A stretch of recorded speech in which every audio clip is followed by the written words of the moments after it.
rumusnya minimalisme itu adalah keinginan. Nah, tadi kita diminta membedakan antara keinginan dan kebutuhan. Ada quotes dari Diogenes, teman-teman mesti hafal, filosof nyentrik ini. Kata dia, sifatnya dewa-dewa itu tidak butuh apapun. Karena dewa sudah mampu segalanya.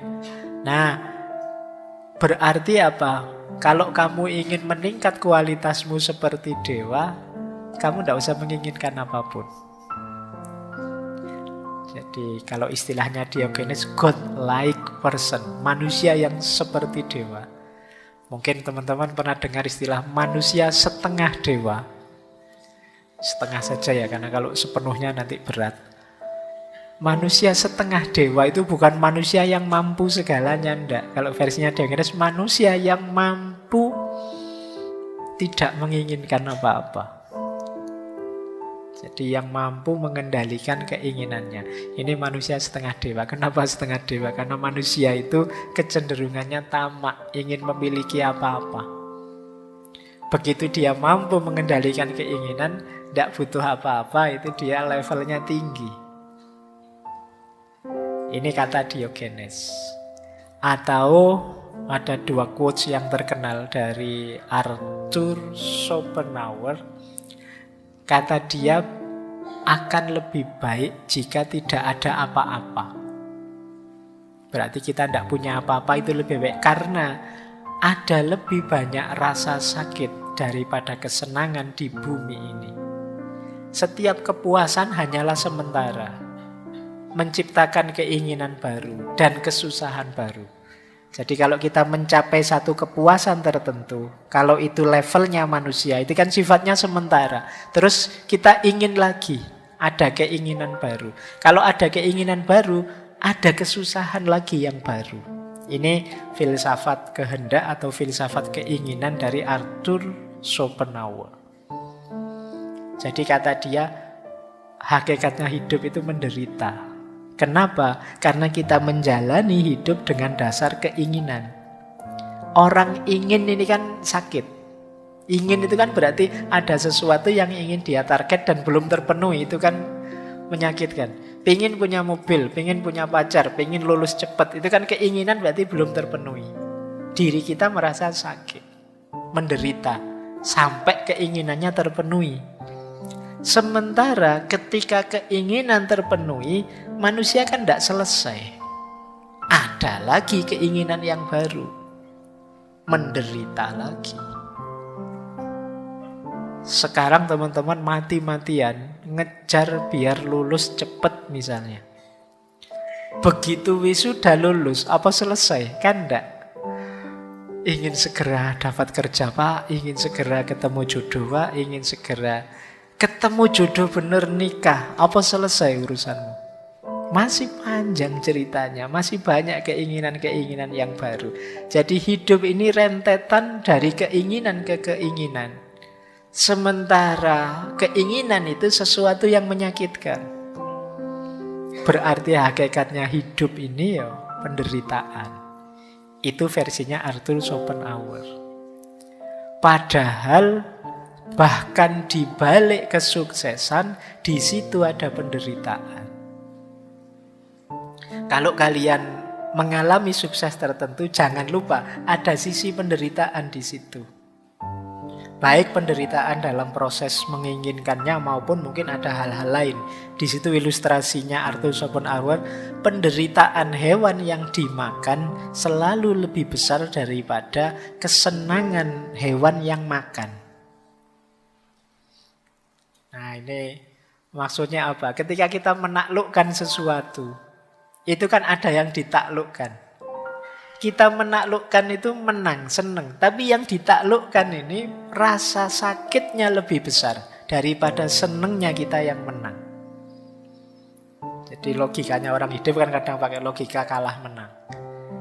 Padahal kita mengejar kemenangan sementara kita lupa. Saya mengejar kayak tadi, lulus tercepat terbaik. Wah kamu mati-matian nilaimu A terus. Kamu nggak pernah memperhatikan, ini loh temenmu E terus nilainya. dia pontang-panting ngejar kamu ndak bisa-bisa. Dia kalah terus. Nah misalnya. Nah ini kan hidup yang kalah menang. Penderitaan yang kalah itu jauh lebih besar daripada kesenangan yang menang. Kenapa kesenangan itu kecil saja? Karena kesenangan itu melahirkan keinginan yang baru. Ndak lama terus jadi penderitaan. Nah ini gayanya Arthur Schopenhauer. Berarti apa kuncinya bahagia? Kalimat pertama itu. Kalau gitu ya lebih baik ndak usah apa-apalah. Ndak usah ingin macam-macam. Nambah masalah. Nah itu dasar filosofinya minimalis. Oke, saya lanjutkan. Nah, ini beberapa juga saya ambil dari stoikisme. Banyak orang tadi saya bilang mengaitkan minimalisme dengan stoikisme. Karena memang gagasan-gagasan stoikisme itu banyak yang relate dengan minimalisme.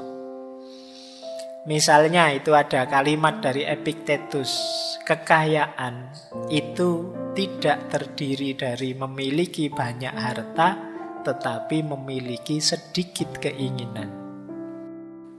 Terus kebalikannya kata Seneca, bukan orang yang memiliki terlalu sedikit, tetapi orang yang menginginkan lebih, itulah miskin.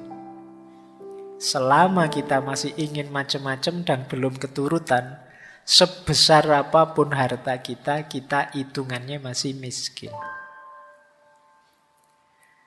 Terus, kalau ini Marcus Aurelius, energi dan waktumu sama-sama terbatas. Jadi, jangan sia-siakan mereka pada apa yang dilakukan, dipikirkan, dan dikatakan oleh orang-orang yang tidak penting dalam hidupmu. Jadi ini berhubungan dengan hubungan kita dengan yang lain. Tadi kan saya bilang awas salah persepsi, minimalisme itu tidak hanya barang, termasuk juga orang. Kalau di antara keinginan kita adalah disenangi semua orang, dipuji semua orang, dan kita mati-matian menuju ke sana, kalau versinya Marcus ini ya kita sedang memboroskan energi dan waktu kita. Eman-eman. Ayo kita gunakan saja untuk yang manfaat. Biarlah ada orang tidak setuju, tidak suka, asal kita yakin ini baik kok. Asal kita yakin ini sudah benar menurutku. Jalan saja. Kenapa ya kalau kita ngeladeni komennya orang, kata-katanya orang, tidak ada habisnya. Tidak mungkin semua orang seneng. Tidak mungkin. Pak, saya lihat ngaji filsafat itu kelihatannya seneng semua. Iya, viewernya sedikit. Yang tidak seneng tidak ngomong, males, tidak berpengaruh. Jadi tidak mungkin semua orang senang. Pasti ada yang tidak senang. Ya, kalau ngaji filsafat mungkin yang tidak senang tidak ngomong juga, tidak keluar juga. Ya mereka tidak senang gitu aja. Jadi tidak usah fokus ke sana. Kalau mikir ke sana nanti jangan-jangan waktu dan energimu habis untuk yang tidak penting. Pernah enggak kalian habis posting sesuatu terus bolak-balik kamu tengok yang nge-like berapa ya? Yang sudah nonton view berapa ya? Kalau kamu sering begitu ya kemungkinan energi dan waktumu habis. Sudah, kalau kamu anggap postinganmu penting, posting saja. Selesai. Terserah orang apresiasi atau malah buat kontroversi, ngeritik, ya monggo saja. Tapi saya tahu yang saya posting ini baik. Nggak usah ngukur komentarnya orang dan lain sebagainya. Nah, ini nasihatnya Marcus. Bersih-bersihnya juga, ini termasuk contoh bersih-bersih orang lain yang nggak penting. Maka dilanjutkan oleh Marcus dengan memprioritaskan hal-hal yang tepat, keluarga, teman, usaha, kesejahteraan, engkau akan menemukan kepuasan dan harmoni. Jadi kalau tadi sudah bersih semua, barang yang tidak penting, teman yang tidak penting, situasi yang tidak penting sudah bersih, di situ kita ketemu harmoni dan kepuasan dalam hidup.